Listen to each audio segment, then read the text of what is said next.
Here in South Africa, we've lived with load shedding or rolling power blackouts for 15 years already, and it just seems to be getting worse. But there are many who believe that the only time the South African government really gets moving on something is when the international community starts paying attention.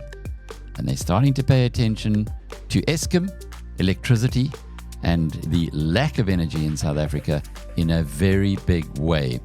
Tim O'Brien, who is a senior executive editor of Bloomberg Opinion, reflects this. He came to South Africa recently and got together with Bloomberg's energy reporter here, Paul Burkhardt, and Olga Constantatos, who's with FutureGrowth, to talk about Eskom and tell the global market, the global audience that listens to the Bloomberg podcasts, exactly what is happening in the country, how we got there, and what's being done to fix it.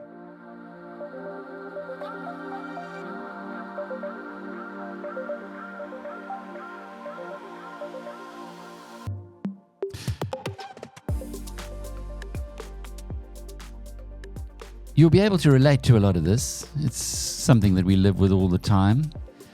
Much of what is said by the commentators here, we do know and have come to accept, maybe forgotten.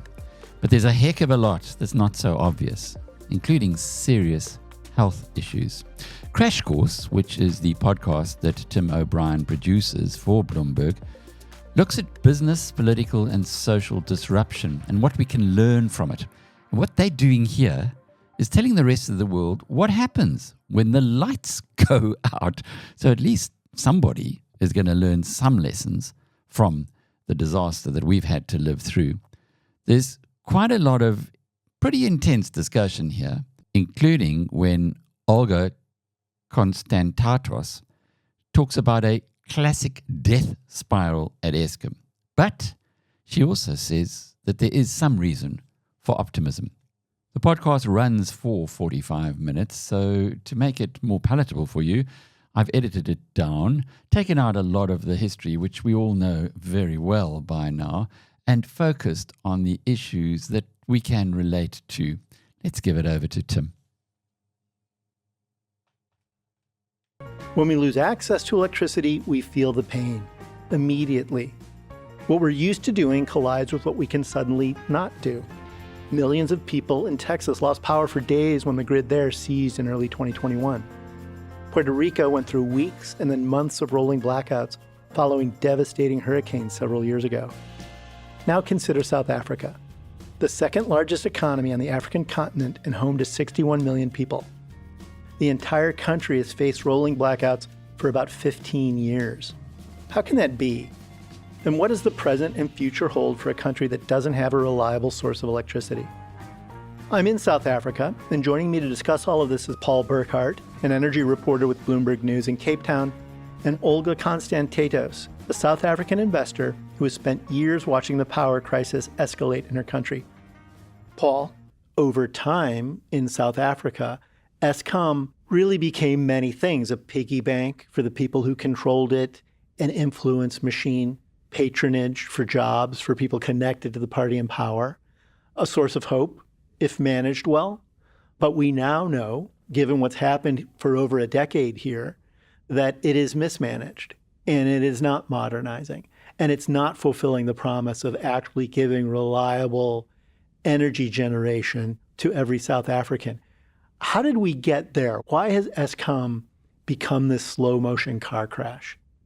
There are a few things that have proved to be troublesome for Eskom and the government for that matter. And one is making decisions when they need to make them. So actually building the extra capacity, that was one issue. And that was delayed. And then when it did happen, there was no EPC, basically a contractor that would oversee the other contractors. Eskom wanted to do it itself as kind of a project that could show the world that it could build these massive power stations, the biggest in the world currently. And it just didn't go well. And there was also the graft was starting to show up at that point, and labor issues and a number of other things. Certainly corruption is something that you could find, even back in the apartheid era with some of the contracts there, how those operated. But it did get much worse in terms of just the scale of it. Let's discuss what it means on a day-to-day basis when people don't have access to electricity. Businesses, homes.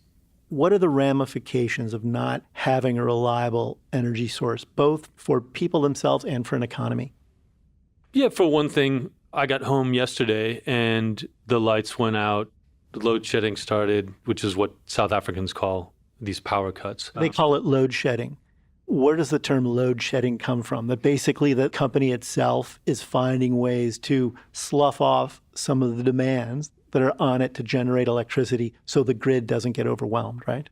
That's exactly it. It's designed to prevent a total collapse of the grid. So, the frequency of the electricity can't drop to a certain level. So they want to cut off that demand from certain areas. And here they rotate it regionally, and it'll be in different stages. So each stage is 1,000 megawatts. So stage 1, stage 2, we've been at stage 6 quite a bit. They try to schedule it, but sometimes it comes up quickly. They can't always do that. And it really depends on the performance of the power stations. And because they're underperforming and they've become so unreliable, it happens quite often. And so yesterday when I came home and it was just about time to make dinner and the lights went off. So that's a very simple way. The traffic lights don't work. And then sometimes when the power comes back on again, they still don't work. So all the electronic items in your house and your appliances and the things that stay on normally, when they're turned on and off too much and they weren't designed to do that, eventually they're going to break a lot faster than if it was just normal use. I noticed my laptop battery is really on the fritz now. So that's another example. But on a much more serious side of the scale, we've seen it start to creep into water supply and sewage treatment, where the electricity goes off, the pumps don't work. If there's not a backup, then, in terms of providing water supply, the water can't get pumped up to a higher lying area. But in terms of sewage, obviously, here in Cape Town, they've closed some of the beaches in the last tourist season because there was raw sewage going into the water. So that's a problem, and obviously very scary. And recently, with some cholera outbreaks in the country, then the prospect of things getting worse, it's there, it's very close. And in terms of food production too, I think it's also has been interesting. When a slaughterhouse loses power, it can't slaughter food. So you get a backup of chickens or whatever. A backup of rotting chickens if they've been slaughtered. Yeah, and which you have to do something with at some point. And the whole supply chain, even in the grocery store, the food on the shelves, sometimes there isn't as much of, because all through the process, from the farm to the grocery store, the refrigeration, if the power goes out and there isn't a backup, then your food is not going to last as long. Then when it makes it into your refrigerator and the power goes out quite a bit, you don't want to eat chicken that's been thawed a few times. So it really creates a lot of health issues too. And speaking of health issues, hospitals themselves rely on electricity generation in order to treat patients, to examine people, to house them safely when they're ill. So the hospital network gets threatened. And then what happens on dark streets? More crime. So those are issues as well. The crime rate has been rising in already crime-ridden neighborhoods around Cape Town and in other cities around South Africa. Are there any other ramifications that are front of mind for you when people are deprived of electricity? Certainly the prospect of social unrest is something that everyone is aware of, because there are already demonstrations quite a bit in a lot of areas in South Africa where really any services haven't been delivered to a satisfactory degree. So people protest in the streets. And this would mean without power and without it for an extended period of time, that would create even more of that type of activity. But what you're seeing is even insurance policies have been rewritten to exclude periods of load shedding. And the prospect of that is also really scary, because what are people going to do if they're not going to be able to claim insurance on things that are taken or destroyed or whatever happens when the lights do go out? So we're on the verge of something that could get much worse. something that could get worse, much worse in terms of a failed state, or just a mounting series of social problems that people are going to be challenged to deal with?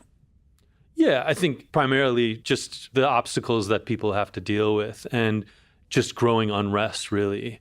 And the fact that if these power cuts deepen even more, and there's room for them to before there would be a total collapse, it's just going to mean businesses are shut for longer. And especially in lower income areas like townships, they've found that 2/3 of the businesses have had to lay people off because of load shedding specifically, because they just can't keep those businesses running. And so they're not able to make enough money. And we see a lot of that. So if you take everything together, then it ruins business, and it really makes it impossible kind of to get through the day. And I think eventually just that anger rises and doesn't turn into anything good.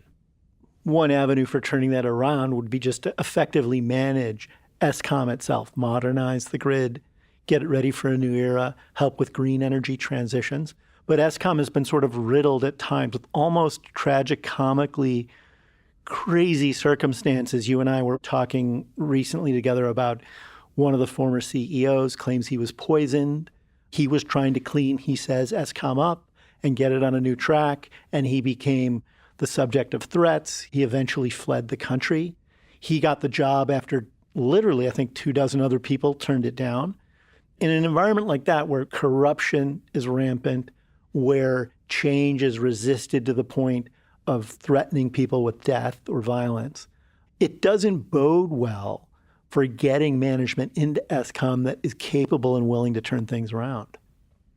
Yeah, it's difficult. I think some people who work at Eskom feel like it's their patriotic duty. I think that's what keeps them going. So I think there are a lot of things to be hopeful about in terms of leadership and people wanting to do the right thing, and especially a lot of the workers within Eskom. I mean, there are 38,000 employees there. So surely most of them have to go to work, believing that they're doing good for the country and that they want to turn this around. But obviously there's a search for a CEO right now, and it's hard to imagine who would want to take that job, but I'm sure they'll find someone, and then they will have to face the same issues in terms of really their relationship with government and how they get things through. And there are so many different figures that participate in trying to fix the problem that becomes a problem in and of itself sometimes.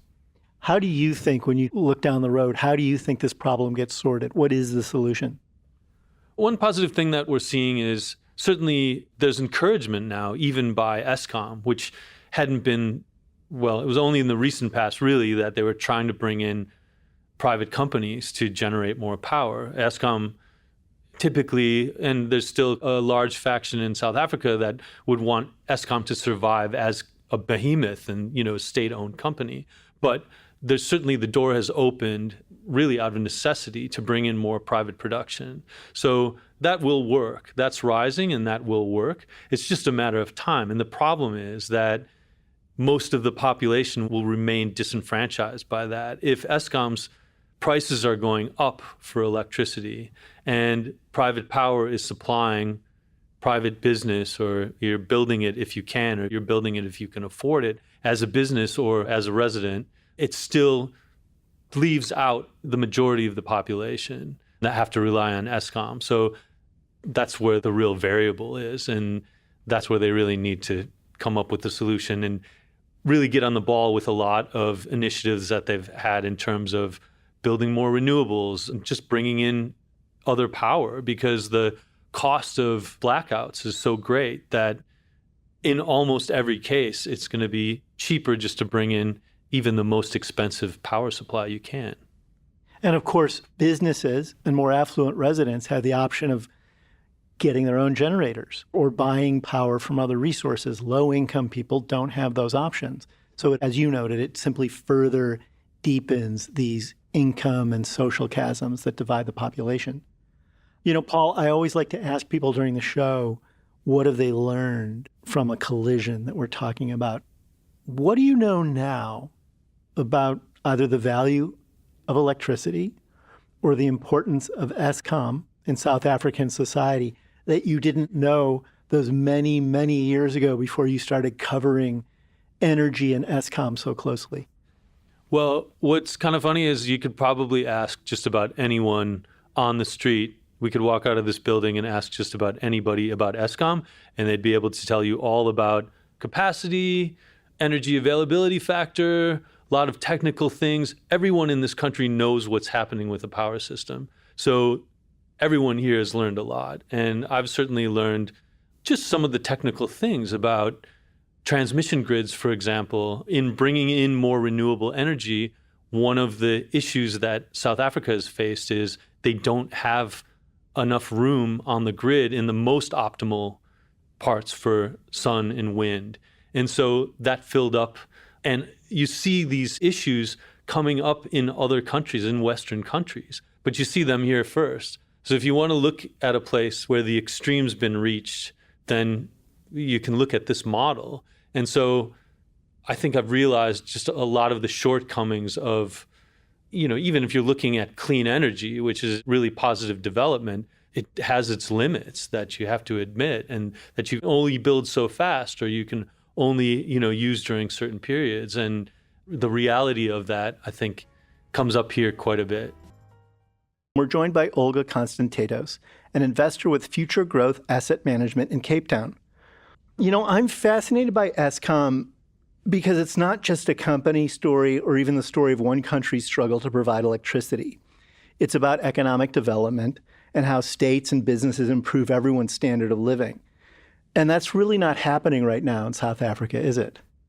Well, no. The rolling blackouts since 2007, and it's been on and off, it hasn't been a permanent feature, have really impacted citizens' lives, have impacted businesses, have impacted economic growth in our country. And certainly the escalation of load shedding in more recent history has very negatively impacted our future, our outlook, and really everything about the economy. Eskom's problems are intertwined with the country's problems. And so solving Eskom really puts us on a much more sustainable path to economic growth and prosperity, which we as a country desperately need. And is that a problem in your mind?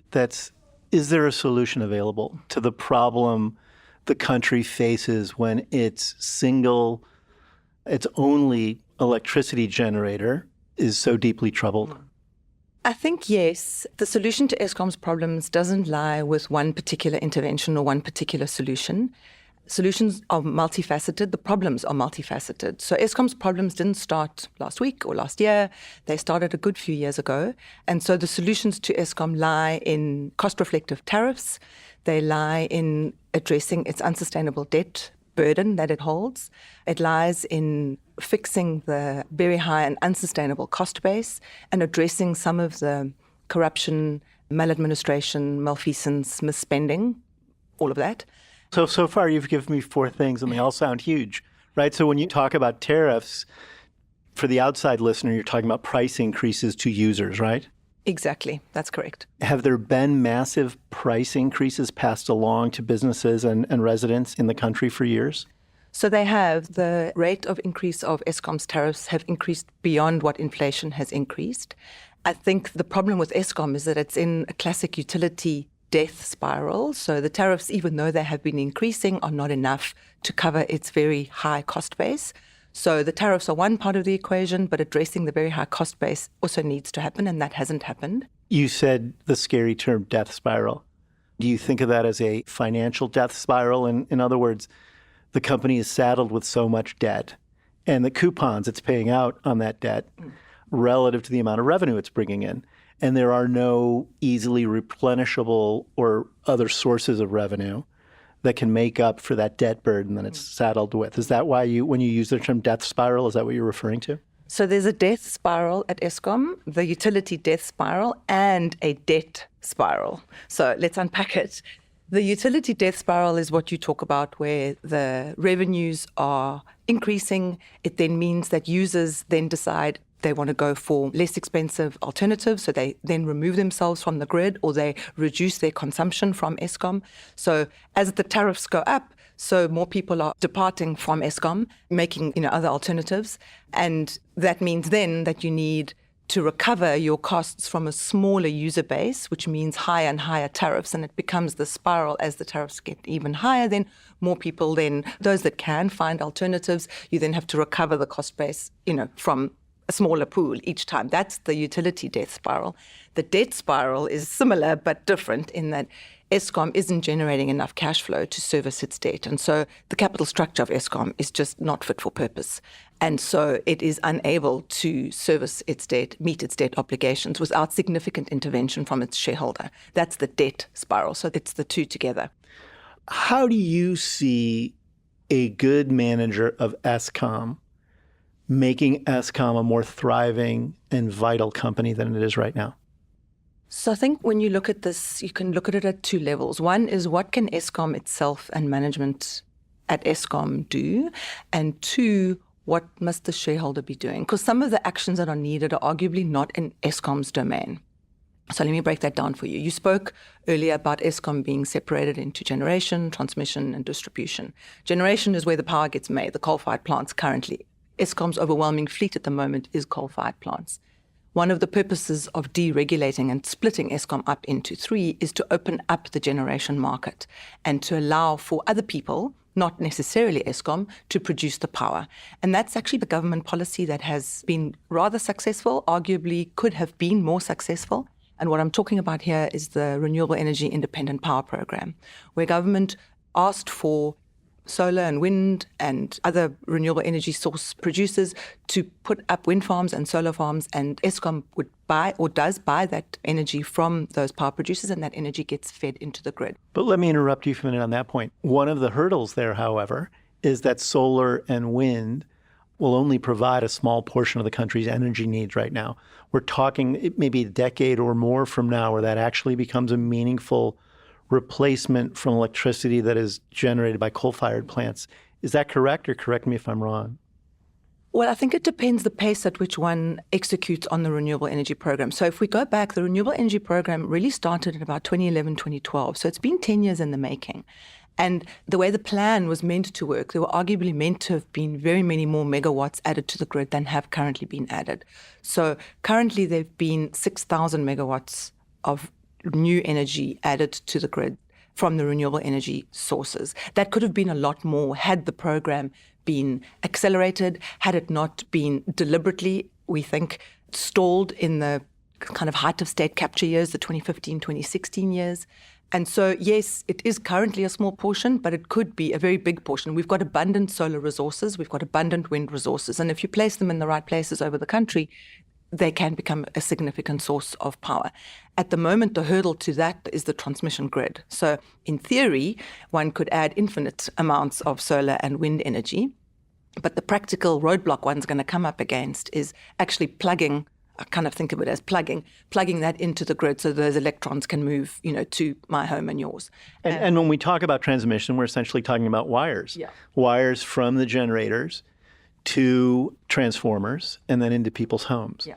So I guess the fact that the organization and implementation of the transmission plan just sitting on the minister's desk suggests that the minister doesn't care if people's food is rotting in their fridge or that the kids can't do their homework at night. Why isn't there a greater sense of urgency on the part of the government to address this foundational and substantial problem? I can't speak for the minister. I think that the points that are made from the government side is that they are addressing it with urgency. They've established multiple task forces and teams, and there's various interventions at an interministerial level that are looking at this problem. And so there is a plan. There's a plan that was released in July last year, which is to address the electricity. So there is arguably a plan. I think the question comes into, are the interventions enough? Is the timing of the intervention urgent enough? So from your perspective, they are moving with some alacrity around this. It's not just stuck in the bureaucracy, and it's not just people passing it down the line and not getting the job done. There are meaningful steps being taken to sort this out? Yes and no. I think there are meaningful steps. I think the urgency of the crisis is finally being highlighted. I think what's concerning, I guess, for us is that the alarm bell has been rung on Eskom for quite some years now. So we knew way back in the mid-2000s that we would run out of generation capacity.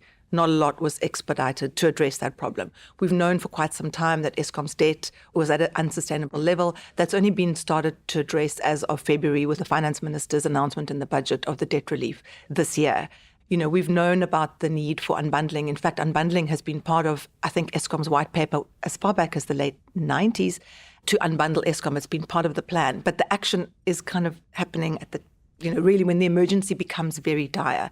And so I guess the question that we would have is, in terms of the forward-looking view and what needs to be done, crisis management and applying the right attention and speed to decisions in a crisis, yes, that is important. But what is also important is the looking forward and being able to plan to avert a crisis so that we can take steps today and tomorrow and this year and next year. And using the transmission grid as an example, we know that we need investment in the transmission grid. We know these projects take a long time.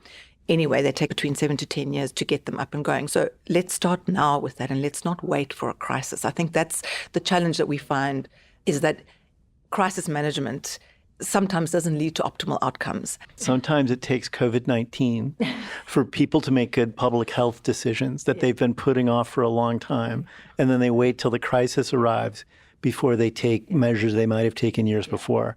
And perhaps you're saying right now that South Africa has an existential power generation crisis, and maybe it's taking a crisis to force both the government and the private sector to take the steps needed to resolve the problem? Yes, I think that's right. I think also the nature of the crisis and the length of time it's taken us to get here, the interventions need to be so much greater, and they need to be done with utmost speed and precision. And I think part of the challenge also is there can be a tendency to wait for the perfect plan and to formulate the perfect plan. And perhaps what might be needed is a little bit more nimbleness in adapting to a plan and to start executing and adapting as circumstances change. So it might be that you try one thing, but it doesn't necessarily work. You can tweak it here or there. Much better to do that. At least there's some forward momentum that creates energy of its own accord, pardon the pun.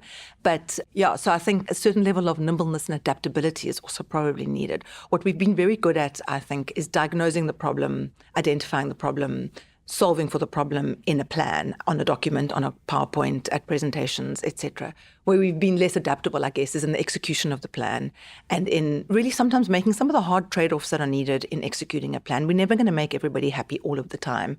And I think that's maybe the benefit of a crisis, is it does focus one's attention very laser-like on the immediate problem, which is the lack of generation capacity that we have right now, and solving load shedding, which is going to take years. It's not a tomorrow solution.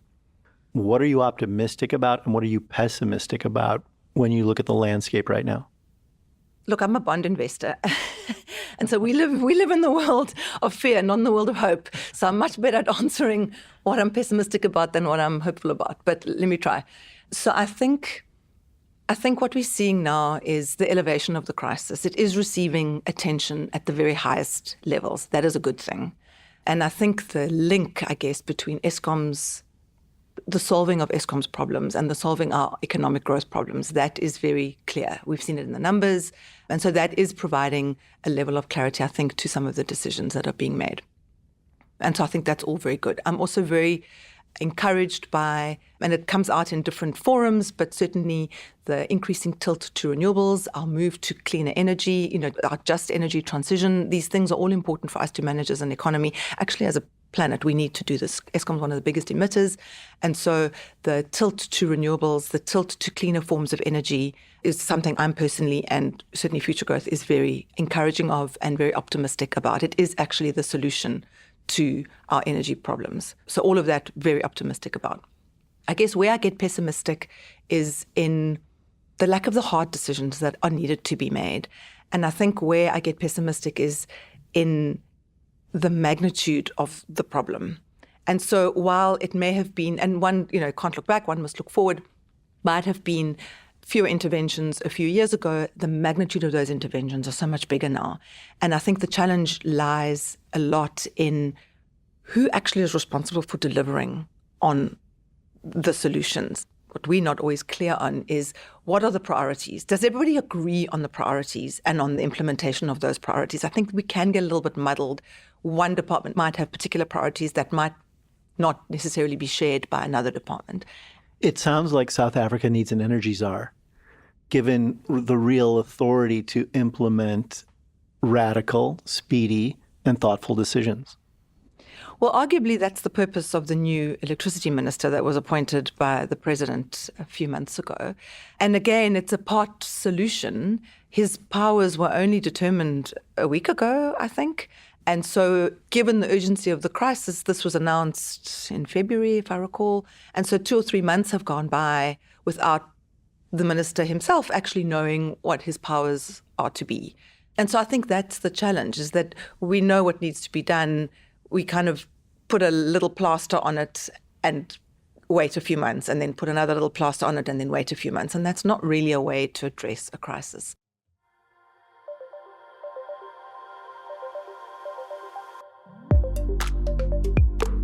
Well, there you have it. That's how the world sees South Africa. Not in a very happy state right now. And many people around the world, particularly influencers, will be listening to this and perhaps shaking their heads and wondering if we'll ever get out of this crisis. But as mentioned right at the outset, it seems that the South African government pays more attention when the international community gives it more attention. And that's not surprising, because as a developing country, we need their money. It's as simple as that. Our partners at Bloomberg put together this podcast. You can listen to the full podcast, which, as I mentioned earlier, runs to about 45 minutes by going onto the Bloomberg podcast area. That was Tim O'Brien. He came to South Africa to talk with Paul Burkhardt, who works for Bloomberg here, and Olga Constantatos, who's head of credit at FutureGrowth Asset Management. I'm Alec Hogg from BizNews.com.